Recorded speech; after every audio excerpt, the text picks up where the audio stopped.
अस्सलाम वालेकुम स्टूडेंट्स, ये लेक्चर नंबर 3 में इंशाल्लाह हम ये सीखेंगे कि हमारे पास जो कॉम्प्लेक्स कंपाउंड है, कॉम्प्लेक्स कंपाउंड के अंदर जो सेंट्रल एटम है, जो हमारा आमतौर पर ट्रांजिशन मेटल होता है, उसकी ऑक्सीडेशन स्टेट कैसे मालूम करनी है। ठीक है, इससे पहले हमने एक रूल पढ़ा था कि जो भी ट्रांजिशन मेटल है उसकी जो ऑक्सीडेशन स्टेट है वो हमने रोमन में लिखनी होती है। इस क्लास में हम ये सीखेंगे कि हमारे पास जो सेंट्रल एटम है उसकी ऑक्सीडेशन स्टेट क्या है।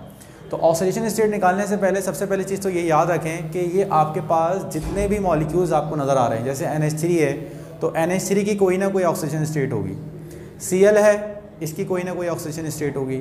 ठीक है, तो आपको जो मालूम करनी है वो सिर्फ एक सेंट्रल एटम की मालूम करनी है। और इनकी ऑक्सीडेशन स्टेट क्या है, तो ये मैंने चार्ट में मैंने आपको मेंशन किया है कि हमारे पास जो भी लिगेंड्स हैं वो कितने किस्म के हैं और उन पे चार्ज किया है। अब सबसे पहले हम इसका पहला स्टेप देखते हैं कि ये जो कंपाउंड है, तो सबसे पहले हमेशा पहला स्टेप हमेशा याद रखें कि जब भी आप किसी कंपाउंड की ऑक्सीडेशन स्टेट निकालने के लिए जा रहे हैं तो पहली चीज़ तो याद रखें कि ये जो पूरा का पूरा मॉलिक्यूल है, ये ओवरऑल मॉलिक्यूल आपका ज़ीरो है। ओवरऑल मॉलिक्यूल आपका जो चार्ज है वो इसके ऊपर ज़ीरो है। इसकी मिसाल मैं एक बता देता हूँ आपको, जैसे NaCl है। अब NaCl में बेटा याद रखिएगा कि NaCl के अंदर जो ओवरऑल मॉलिक्यूल है उस पर चार्ज तो ज़ीरो है, लेकिन सोडियम जो है उस पर पॉजिटिव है और दूसरे पे क्या है, नेगेटिव है। ये भी हमने सीखा था। पहला हिस्सा जो होता है पॉजिटिव होता है, दूसरा हिस्सा हमारा क्या होता है, नेगेटिव होता है। तो पहली चीज़ तो ये याद रखें कि कोई भी मॉलिक्यूल जो दिया गया है उस पूरे मॉलिक्यूल के ऊपर जो ओवरऑल चार्ज है वो ज़ीरो है, लेकिन उसके जो दो हिस्से हैं, कोऑर्डिनेशन स्फीयर और स्फीयर के बाहर वाला, उनके ऊपर कोई ना कोई चार्ज लाजमी मौजूद होगा। तो सबसे पहले देखिए बेटा, इसके अंदर आपने क्या करना है, इसके अंदर सबसे पहले हमने जितने भी एटम हैं उनको आपने सेपरेटली लिख लेना है। देखें जैसे कोबाल्ट है, कोबाल्ट हमारे पास एक ही है, वो हमने लिख लिया। अब देखें ये हमारे पास दूसरा मॉलिक्यूल है अमोनिया, अमोनिया आपने लिख लिया, लेकिन अमोनिया हमारे पास कितने, 6 हैं। ठीक है, इसके बाद देख लीजिए हमारे पास जो Cl है, Cl देखें हमारे पास कितने, 3 है, तो ये हो जाएगा 3Cl। अब देखें जो ओवरऑल चार्ज आया है मॉलिक्यूल के ऊपर वो आपके पास क्या, ज़ीरो, तो हम इसको इक्वेट करवाएंगे किसके, ज़ीरो के बराबर। अब देखिए जो अमोनिया है, ये लिस्ट मैंने आपको मेंशन की है। अमोनिया एक न्यूट्रल मॉलिक्यूल है और न्यूट्रल मॉलिक्यूल होने का मतलब इसके ऊपर जो ओवरऑल वैलेंसी है, जो चार्ज है वो इसके पास क्या बेटा, ज़ीरो है। अब क्लोराइड को देखेंगे, क्लोराइड एक जो है वो आपका नेगेटिव लिगेंड है, इसके ऊपर चार्ज -1 होता है। जब लिस्ट में जाके देखेंगे तो आपको नज़र आ जाएगा Cl के ऊपर चार्ज क्या बेटा, -1 है। अब ये बेटा सारी मैथमेटिक्स है, इसको आप सॉल्व कर लें। CO ये आगे बेटा आपका 0 और +3 = 0, -3 = 0। अब देखें ये प्लस का है और वहाँ पर जाकर क्या हो जाएगा बेटा, पॉजिटिव हो जाएगा। तो देखें यहाँ पर जो कोबाल्ट की ऑक्सीडेशन स्टेट है वो आपके पास क्या है, 3 है। ठीक है, इसके बाद हम सेकंड मॉलिक्यूल की ऑक्सीडेशन स्टेट निकालते हैं। ठीक है, इसके बाद सेकंड मॉलिक्यूल की ऑक्सीडेशन स्टेट देखें। अब जब सेकंड मॉलिक्यूल की ऑक्सीडेशन स्टेट निकालेंगे तो देखें सबसे पहले हमारे पास Cr है, Cr NH3 4Cl2 और Cl।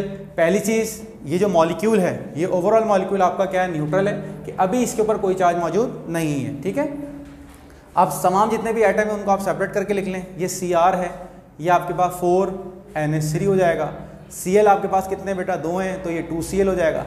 एक Cl आपका बाहर है और ओवरऑल चार्ज अभी इसके ऊपर 0 है, तो हमने 0 के बराबर लिख लिया। तो ये फर्स्ट स्टेप सिंपल सा है, जितने भी एटम्स हैं उनको उनकी तादाद के मुताबिक आपने लिख देना है और प्लस में करके लिख देना है। अब देखें इनकी ऑक्सीडेशन, इसका जो चार्ज है ये न्यूट्रल है, इस पर चार्ज क्या होगा बेटा, 0 होगा।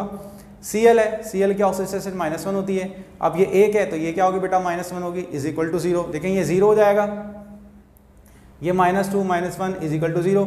Cr -3 = 0 और Cr = +3। अब इसमें देखें यहाँ पर भी जो क्रोमियम की ऑक्सीडेशन स्टेट आई है वो आपके पास क्या आई है, 3 आई है। इसके बाद आप देखें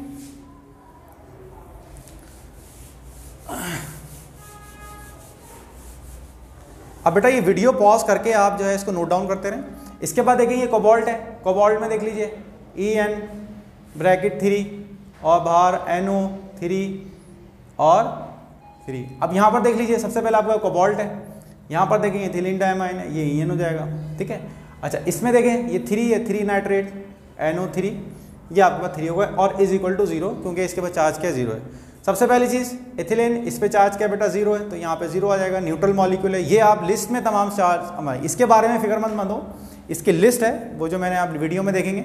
तो उसके अंदर ये मेंशन है, तो उसमें आप देखेंगे तो इंशाल्लाह ये आपको नज़र आ जाएगा। लेक्चर नंबर 2 में ये लिस्ट मैंने आपको दे दी है, ठीक है। +3 - 1 = 0, ये कोबाल्ट 0 -3 = 0 और कोबाल्ट +3। यहाँ कोबाल्ट की जो ऑक्सीडेशन स्टेट है वो आपके पास क्या है, +3 है। अब देखें आपको नज़र आ रहा है कि तमाम जितने भी मॉलिक्यूल हैं, ऑक्सीडेशन स्टेट निकालने का जो पहला स्टेप है वो सबका सिमिलर है।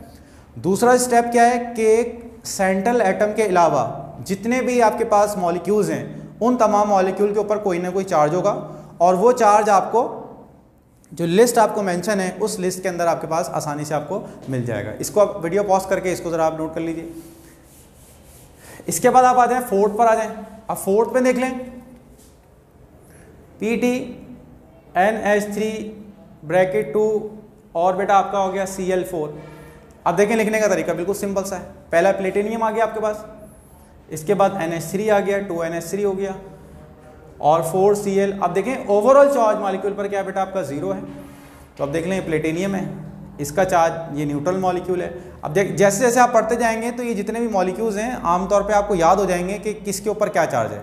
अमोनिया आमतौर पे 0 होता है,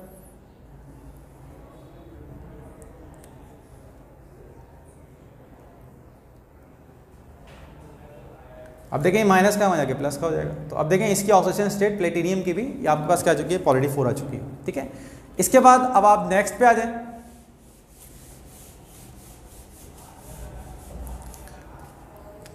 अब यहां पर आ जाइए बेटा कोबाल्ट।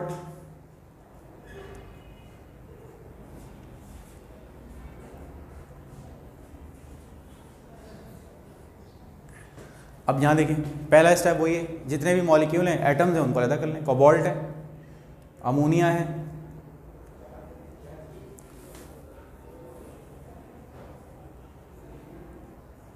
अब देख लें कोबाल्ट है, अमोनिया आपको पता है 0 है, NO2 आप देखेंगे तो आपको नजर आएगा कि ये -1 है = 0।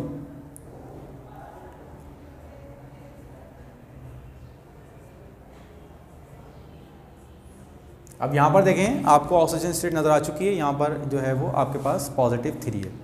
इसके बाद कोबाल्ट तक हमने कर लिया है। इसके बाद नेक्स्ट देखें K4FeCN6।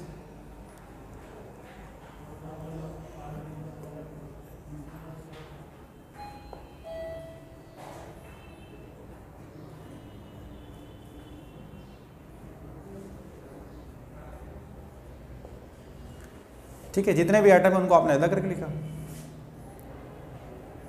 अब याद रखिए जो पोटेशियम है ये ग्रुप 1 का इनका ताल्लुक है। आपने फर्स्ट जो सेकंड ईयर का चैप्टर था कि जितने भी मेटल है उनका ताल्लुक ग्रुप 1 से, लिथियम, सोडियम, पोटेशियम, तो उन पे पॉजिटिव चार्ज 1 ही होता है। तो यहाँ हम +1 लगाएंगे। आयरन का आपने मालूम करना है। साइनाइड का देखेंगे तो आपको -1 नज़र आएगा, तो ये हो जाएगा +4, आयरन -6 = 0। ये हो जाएगा बेटा आपका -2 = 0 और Fe = +2। अब देखें ये मैंने आपको निकाल के दिखा दिया है। इसके बाद देखें जो नेक्स्ट मॉलिक्यूल है वो आपके पास 3 है। अब यहाँ देखें, अब ज़्यादा सी बात है ये 3K होगा, ये Fe और 6CN = 0, 3 +1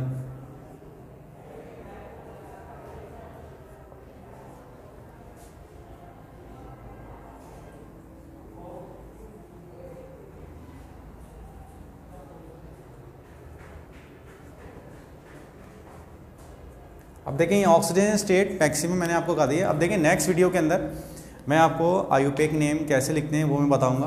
तो जितने भी कंपाउंड है मैक्सिमम उसके अंदर ऑक्सीजन स्टेट निकली हुई है। आपने सिर्फ ये करना है कि जितने भी 7 जो मॉलिक्यूल बताएं इनमें देखें आपको नज़र आया होगा स्टेप सब में सिमिलर है, कोई चीज़ मुख्तलिफ नहीं है, बिल्कुल सिमिलर स्टेप है। करना क्या है, जो भी मॉलिक्यूल हैं, मॉलिक्यूल हो या एटम हो, लिस्ट में जाके उसका ऑक्सीजन स्टेट देख लें और आप उसको निकाल लें।